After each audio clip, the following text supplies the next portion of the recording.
Kemudian pasukan kerajaan segera menjaga kediaman keluarga Pei. Pasukan milik Pei Yan tentu saja sangat marah melihat mereka datang ke sana. Tak lama kemudian, Wei Zhao datang ke sana dan segera menghentikan. Ia pun menceritakan apa yang telah terjadi kepada Pei Yan. Tidak ingin menambah masalah, mereka pun mau tidak mau memilih bersabar.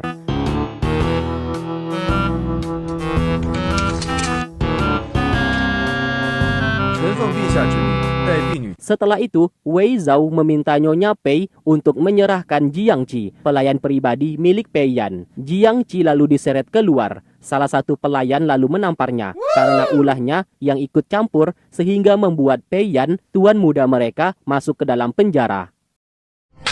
Oh no!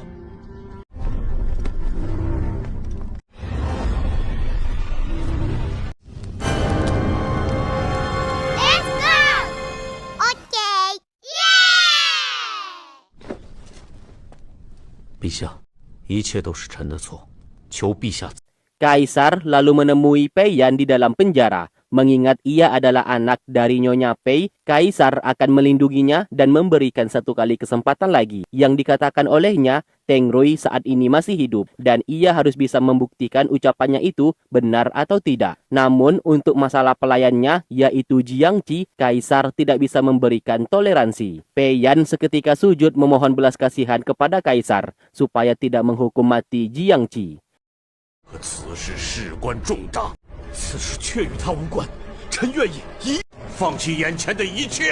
Sesaat, Wei Zhao melintas sambil membawa Jiangqi untuk dimasukkan ke dalam penjara.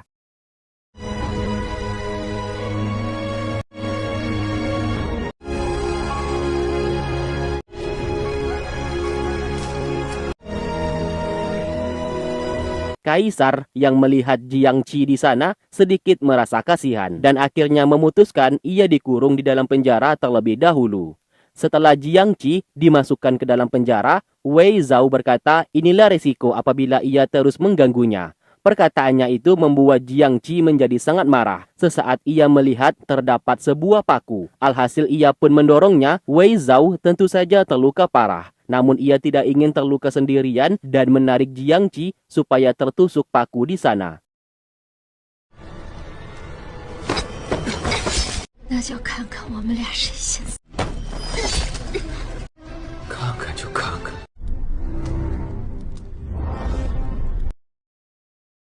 Sementara itu, Si Qi, putra mahkota, menghampiri Pei Yan dan merasa kasihan melihatnya seperti ini. Pei Yan lalu memberikan surat dan meminta putra mahkota menyerahkan surat tersebut kepada ibunya. Ia juga meminta putra mahkota untuk memastikan keselamatan Jiangqi.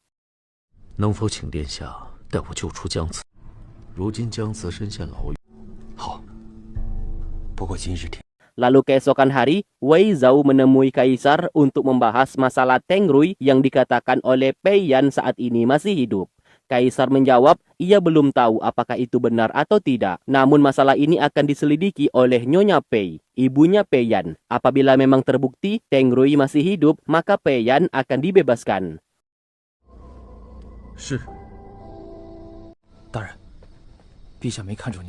Wei Zhao lalu pergi. Sedari tadi ia menyembunyikan luka di bahunya. Ia pun meminta Lukman supaya membawa Teng Rui keluar dari ibu kota. Tindakan mereka harus dilakukan secara tersembunyi.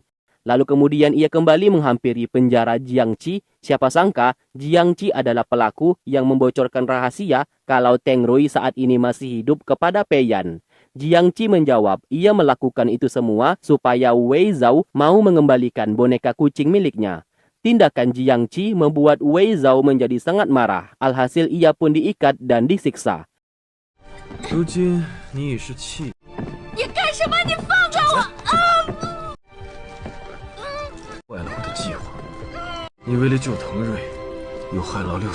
Satu persatu anak buahnya, bahkan teman-temannya tewas terbunuh. Itu karena Jiangqi yang berulang kali selalu merusak rencananya.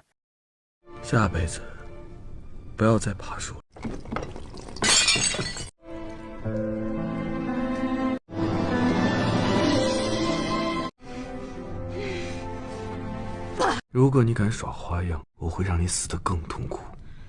Jiang Qi berkata ia sudah menulis pesan identitas Wei Zhao yang sebenarnya, dan pesan surat tersebut ia simpan di dalam kamarnya di kediaman keluarga Pei. Apabila pesan itu ditemukan oleh Nyonya Pei, maka Wei Zhao akan ditangkap. 你别以为我不敢杀你！杀呀！ 手下留情！ Tak lama kemudian, putra mahkota datang ke sana. Ia pun meminta belas kasihan Wei Zhao supaya tidak menyiksa Jiang Qi atas permintaan Pei Yan. Mendengarkan itu, Wei Zhao bersedia mengikuti perintahnya. Di sisi lain, Paman dan Bibi He mengutus anak-anak mereka untuk mengirim Teng Rui keluar dari ibu kota atas perintah dari Wei Zhao. Paman dan Bibi He sudah dianggap seperti orang tua sendiri oleh Wei Zhao selama ini. Sedangkan Kaisar memberikan perintah kepada putra mahkota supaya melepaskan Pei Yan dan diberikan waktu 3 hari untuk membuktikan apakah Teng Rui masih hidup atau tidak. Putra mahkota segera pergi menjalankan perintah. Sedangkan Wei Zhao hanya terdiam, takut semua rencananya akan gagal. Saat keluar, Lukman memberikan informasi. Nyonya Pei tadi malam sudah mengutus pasukan kediaman keluarga Pei secara diam-diam untuk menjaga pintu gerbang ibu kota. Mendengarkan hal tersebut, Wei Zhao memerintahkannya pergi ke kediaman Paman He untuk membatalkan operasi. 通知后属取消行动。是。 Setibanya di rumah Paman He, ternyata Teng Rui sudah dibawa pergi menuju pintu gerbang untuk dikirim keluar dari ibu kota. Mereka pun panik karena pasukan kediaman keluarga Pei sudah berjaga di pintu gerbang. Paman He membawa gerobak untuk menyusul anak-anaknya agar bisa menghentikan mereka. Namun sayang ia terlambat. Anak-anaknya sudah membawa Teng Rui keluar dari ibu kota. Ia pun melihat pasukan keluarga Pei sudah mulai bergerak.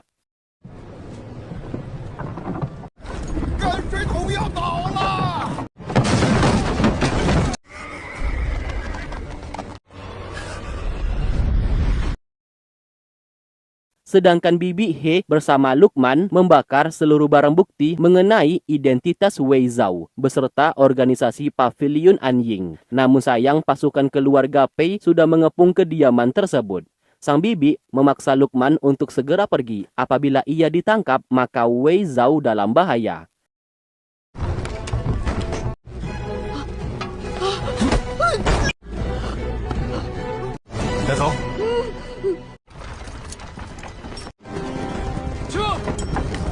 Sementara anak-anak Paman He berhasil dikejar sehingga mereka pun tewas terbunuh dan gagal membawa Teng Rui untuk pergi.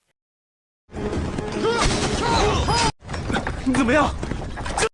我去拉住他，你先撤！撤！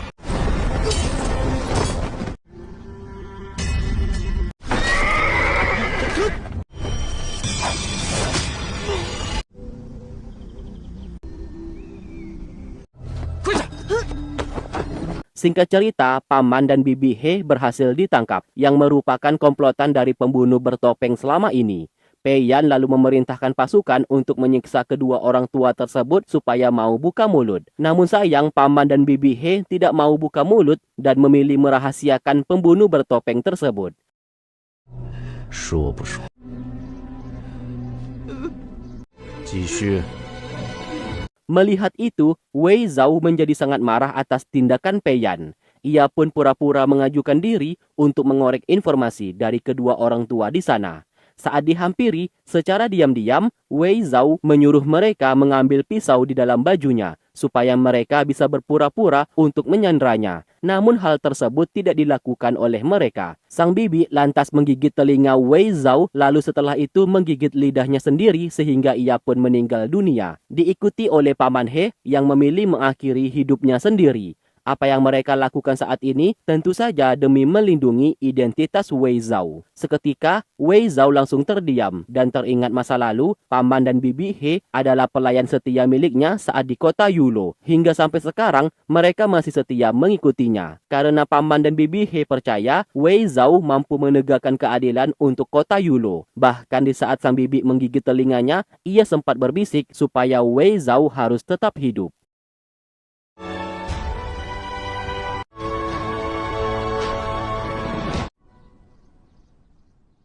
Singkat cerita, Kaisar merayakan pesta di istananya atas keberhasilan Pei Yan yang menyelamatkan Teng Rui saat ini. Mulai sekarang, perjanjian perdamaian disetujui oleh Kaisar. Terlihat Teng Rui begitu bahagia karena ia sudah selamat dan mengucapkan terima kasih kepada Kaisar bersama Pei Yan. Sedangkan Wei Zhao memilih mabuk dan minum arak sebanyak mungkin untuk menutupi rasa sedihnya atas kematian paman dan bibi He saat ini. Tidak hanya itu, ia juga mengajukan diri kepada Kaisar untuk menari tarian pedang sebagai hiburan. Mendengarkan itu, Kaisar mempersilahkannya. Terlihat setiap tarian pedangnya mengingatkan ia akan kebersamaannya dengan paman dan bibi He beserta teman-temannya yang kini telah meninggal dunia. Jiang Qi yang melihat itu tentu saja sadar kesedihan yang dialami olehnya saat ini. 飞絮自归啼，雨淋漓如诉，醉不醒，漫天，在梦中又翻越那的方向，你是否看得见痛？ Setelah meninggalkan istana, Jiang Qi mencoba memberikan kode menggunakan tangannya untuk mengajak Wei Zhao bertemu. Namun hal itu tidak diperdulikan oleh Wei Zhao dan terus berjalan pergi dari sana. Saat kembali ke rumah, Wei Zhao masih sangat bersedih. Ia pun menyimpan barang-barang kenangan milik paman dan bibi He beserta teman-temannya yang telah meninggal dunia. Tak lama kemudian, Luqman datang menghampiri dan ia takut Teng Rui akan membocorkan rahasia mengenai penangkapannya. Wei Zhao menjawab ia yakin Teng Rui tidak akan berani buka mulut. Apabila ia berani, sama saja ia membocorkan identitasnya sendiri di hadapan Kaisar. Sesaat, Wei Zhao teringat Jiang Qi memberikan kode tangan untuk mengajaknya bertemu. Sementara itu, Jiang Qi teringat akan kematian paman dan bibi He. Ia sebenarnya sudah tahu kedua orang tua tersebut adalah komplotan milik Wei Zhao. Namun ia tak menyangka mereka memilih bunuh diri demi melindungi Wei Zhao. Hal itu membuatnya sadar apa yang dilakukan Wei Zhao selama ini didukung oleh banyak orang yang membantunya. Ia pun lalu membakar surat yang berisikan identitas Wei Zhao dan mulai sekarang ia tidak akan mengganggu apa yang dilakukannya lagi ke depannya. Setelah itu, mereka berdua pun bertemu di suatu tempat. Jiang Qi telah memasakkan bubur untuknya sebagai ucapan permintaan maaf atas apa yang telah terjadi saat ini. Tentu saja, Wei Zhao menyalahkannya atas kematian paman dan bibi He beserta seluruh teman-temannya. Terlihat, Jiang Qi tidak melawan saat dicekik. Jiang Qi lantas berjanji, mulai sekarang ia tidak akan mengganggunya lagi. Apapun yang dilakukan oleh Wei Zhao, ia tidak akan ikut campur.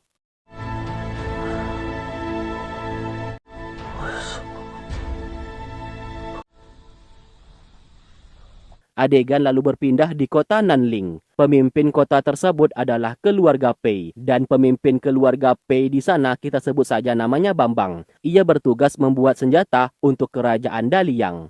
Terlihat beberapa pekerja hendak dihukum mati olehnya karena membuat kesalahan. Ternyata Bambang selama ini menutupi tindakannya yang secara diam-diam membuat senjata pribadi untuk keluarga Pei. Dan membuat senjata yang jelek untuk kerajaan Daliang. Ia tidak ingin perbuatannya diketahui oleh Kaisar.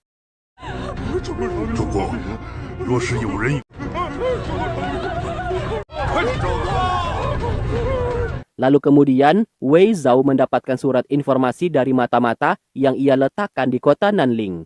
Isi surat tersebut mengatakan Bambang, pemimpin kota Nanling, sekaligus pemimpin keluarga Pei, secara diam-diam membuat senjata pribadi untuk keluarganya sendiri dan mengirim senjata yang jelek untuk kerajaan Daliang.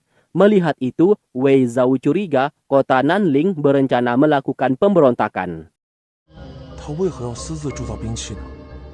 Singkatnya, Wei Zhao sengaja mengajak Kaisar untuk jalan-jalan di ibu kota dan menggunakan pakaian biasa supaya seluruh warga tidak mengetahui identitas sang Kaisar.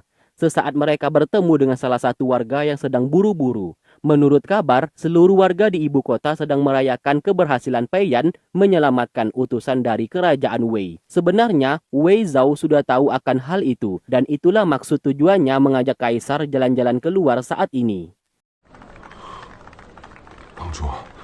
Terlihat seluruh warga sangat antusias melihat Pei Yan bersama Teng Rui, yang mereka yakini mereka berdua adalah pilar dari kedua kerajaan yang kedepannya bisa membuat kedua kerajaan berdamai tanpa peperangan lagi.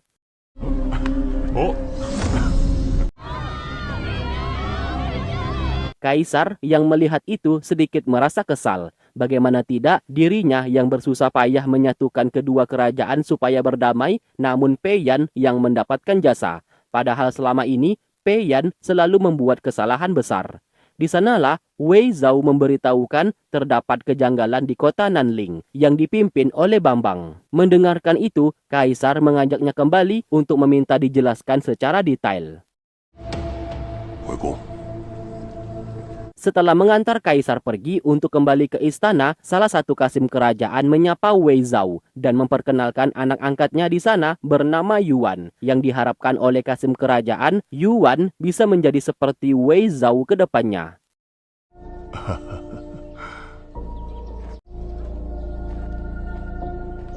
Lalu kemudian, Wei Zhao memerintahkan Luqman untuk menyelidiki identitas Yuan karena ia sedikit mencurigainya.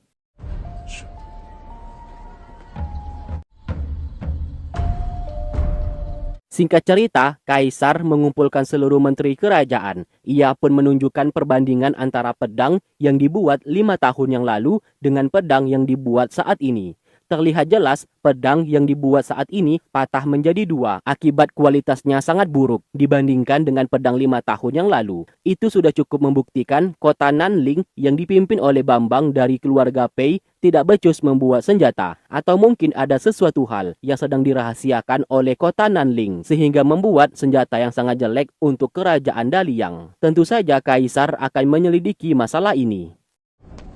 侯爷，南陵出事了，来的正是时候。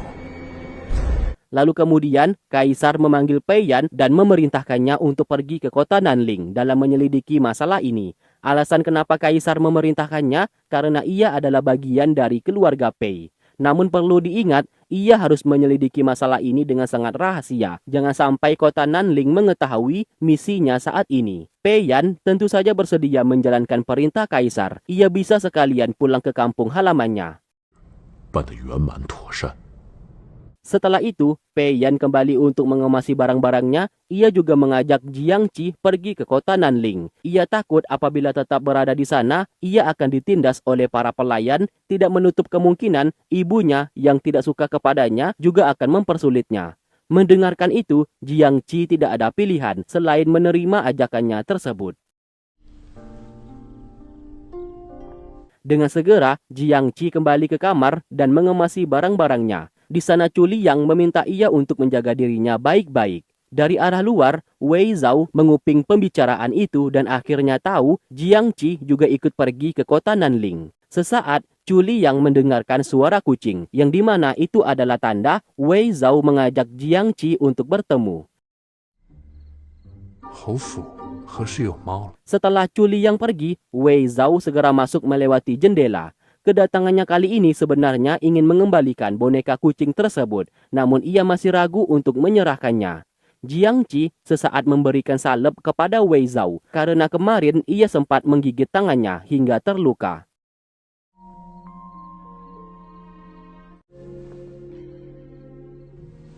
Keesokan harinya, ia pun menghampiri Kaisar supaya mengizinkannya pergi ke kota Nanling, sebab ia takut Pei Yan akan menutupi kejahatan yang dilakukan oleh Bambang, kakeknya sendiri. Apabila memang terbukti benar, kota Nanling sudah menyabotase pembuatan senjata untuk kerajaan Daliang. Mendengarkan itu, Kaisar langsung kepikiran mengenai hal tersebut. Ia pun setuju dan memerintahkannya untuk pergi menemani Pei Yan ke kota Nanling agar bisa terus mengawasi pergerakannya.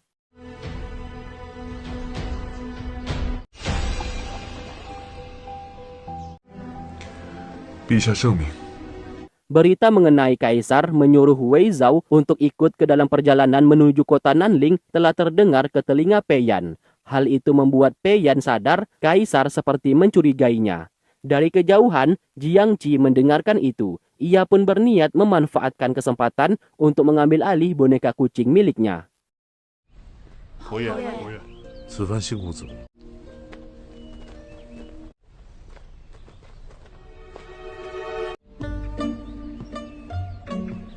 Singkat cerita, mereka pun mulai melakukan perjalanan. Jiang Qi sesaat menghampiri wanita pemilik perahu untuk membantunya karena merasa kasihan.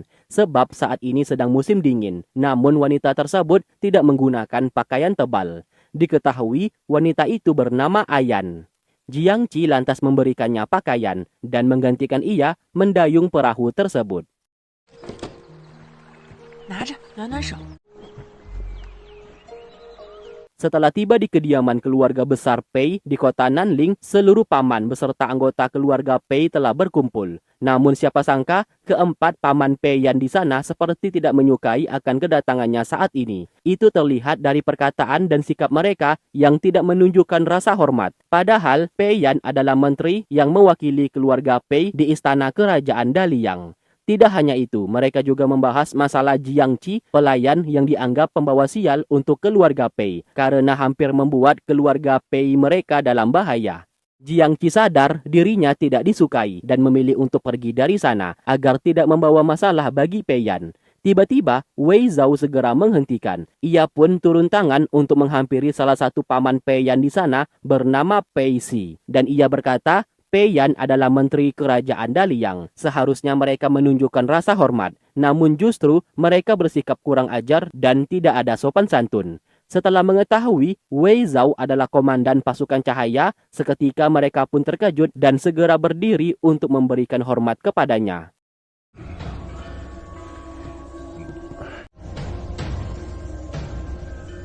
Setelah itu, Wei Zhao pamit keluar kepada Pei Yan dan ia tidak ingin ikut campur ke dalam masalah keluarga Pei.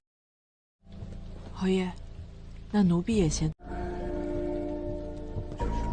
Kemudian, Jiang Qi secara diam-diam memasukkan racun ke dalam makanan yang akan segera dihidangkan. Ia ingin memberikan pelajaran kepada paman-paman Pei Yan yang sudah bersikap kurang ajar barusan. Setelah melakukan itu, ia bersama Chu Liyang segera kabur dari sana.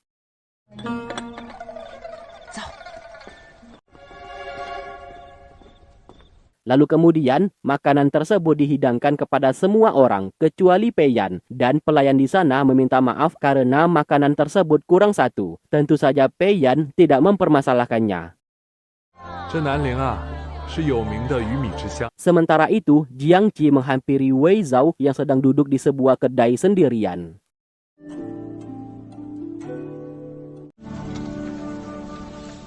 Wei Zhao lalu meminta bantuannya. Tentu saja Jiang Qi menolak dan ia tidak ingin ikut campur lagi ke dalam masalahnya. Wei Zhao lalu berkata kedatangannya ke kota Nanling atas perintah dari Kaisar untuk menyelidiki keluarga besar Pei mengenai masalah pembuatan senjata yang tidak layak untuk kerajaan Daliang. Ia ingin Jiang Qi mendapatkan buku catatan rahasia milik keluarga besar Pei saat ini. Apabila Jiang Qi mau membantunya, ia berjanji akan mengembalikan boneka kucing tersebut, bahkan tidak akan mengganggunya lagi. Mendengarkan itu, mau tidak mau, Jiang Qi bersedia membantunya.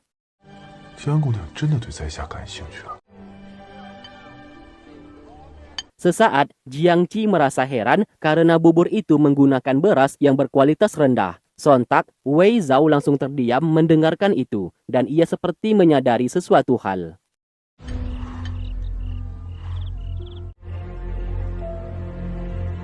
Di sisi lain, seluruh paman Pei Yan menderita sakit perut sehabis memakan makanan di sana. Mereka pun bubar untuk pergi ke toilet. Pei Yan tentu saja menyadari ada yang menyabotase makanan saat ini dan memasukkan sebuah racun. Namun ia tidak akan memperpanjang masalah sebab ia sadar siapa pelakunya.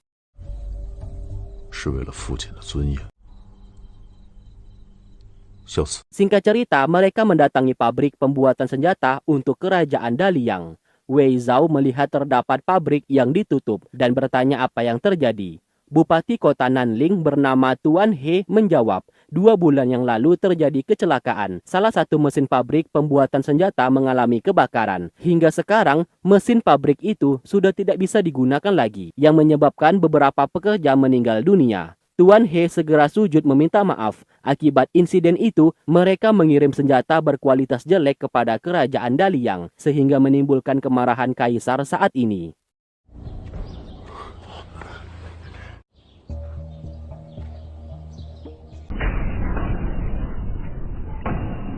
Singkatnya, mereka sedang duduk santai di tepi sungai untuk membahas masalah ini. Sedangkan Jiang Qi kembali bertemu dengan Ayan, dan mereka berdua pun jalan-jalan sambil mengobrol. Tanpa sengaja, Jiang Qi melihat beberapa padi yang ditanam oleh warga, dan ia sadar padi tersebut memiliki kualitas yang sangat baik dan seperti baru selesai dipanen.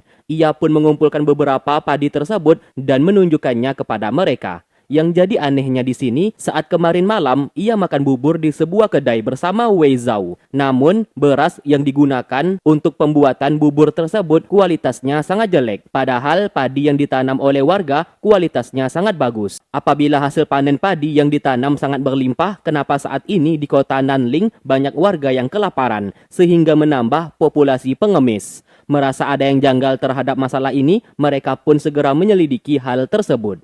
Setelah itu, Ayan kembali ke rumahnya. Terlihat ia begitu sangat bersedih yang ternyata suaminya yang bernama Zhang baru saja meninggal dunia. Dan dikatakan suaminya tersebut meninggal akibat kecelakaan kerja saat memproduksi senjata pedang militer untuk kerajaan Daliang.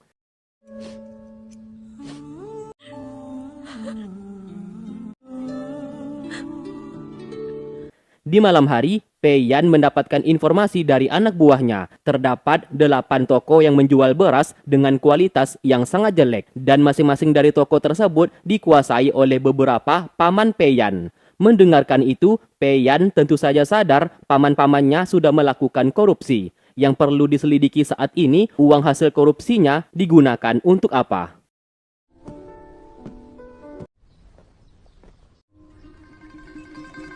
Sementara itu, Jiang Qi secara diam-diam masuk ke kamar Wei Zhao untuk mencari boneka kucing miliknya. Namun sayang apa yang dilakukannya itu ketahuan dan dituduh sebagai pencuri. Jiang Qi sangat marah sebab ia ingin mengambil barang miliknya dan hal itu bukanlah termasuk mencuri. Jiang Qi menyalahkannya di saat Pei Yan berusaha menyelidiki kasus, ia sendiri terlihat sedang santai dan tidak mengerjakan pekerjaannya dengan baik.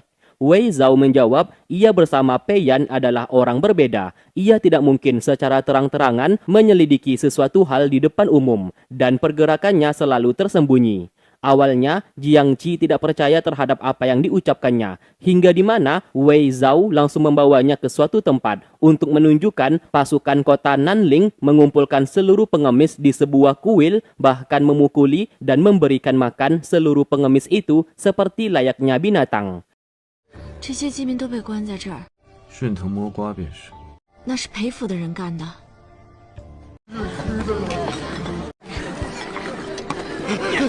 你们这帮饿死鬼，在场没吃的。